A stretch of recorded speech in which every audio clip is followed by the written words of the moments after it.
તો નમસ્કાર મિત્રો, આજે આપણો દાખલો છે એક બોક્સમાં 180 રૂપિયા છે, જેમાં 1 રૂપિયા 50 પૈસા તથા 25 પૈસાના સિક્કા 2:3:4 ના ગુણોત્તરમાં છે. તો બોક્સમાં 50 પૈસાના કેટલા સિક્કા છે આવો દાખલો પૂછ્યો છે. ગુણોત્તર કેટલો છે આપણી પાસે?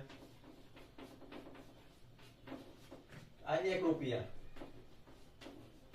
50 પૈસા 25 પૈસા ગુણોત્તર શું આપ્યો છે? 2:3:4.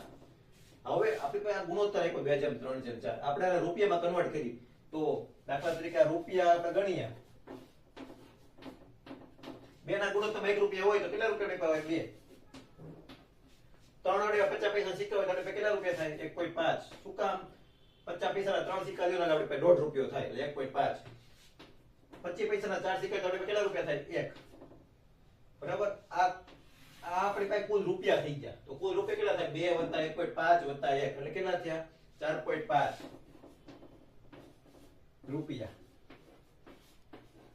આને આપણે x માં કૌંસમાં દર્શાવીશું x, કેમ કે આ એક્ઝેક્ટ કિંમત 4.5 યુનિટમાં મળ્યું છે. 4.5 આપણી પાસે છે રૂપિયા, પણ એક્ઝેક્ટ કુલ આપણી પાસે કેટલા ખરેખર છે?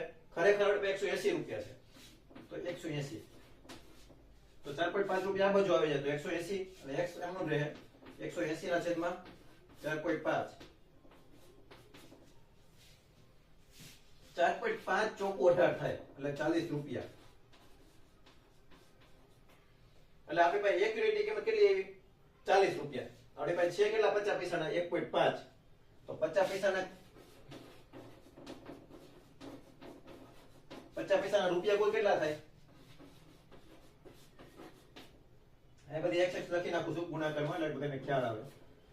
એટલે 1x ની કિંમત આપણને કેટલી મળી? 4. x આગળ કાંઈ નો 1 થાય ને, બરાબર. 50 પૈસાના રૂપિયા કેટલા થાય કુલ? 1.5 ગુણ્યા 40 બરાબર 60 રૂપિયા. 60 રૂપિયા 50 પૈસાના છે ખાલી. તો 50 પૈસાના કેટલા સિક્કા હોય તો 60 રૂપિયા થાય?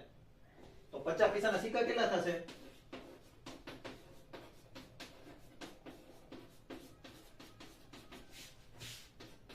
60 ગુણ્યા 2.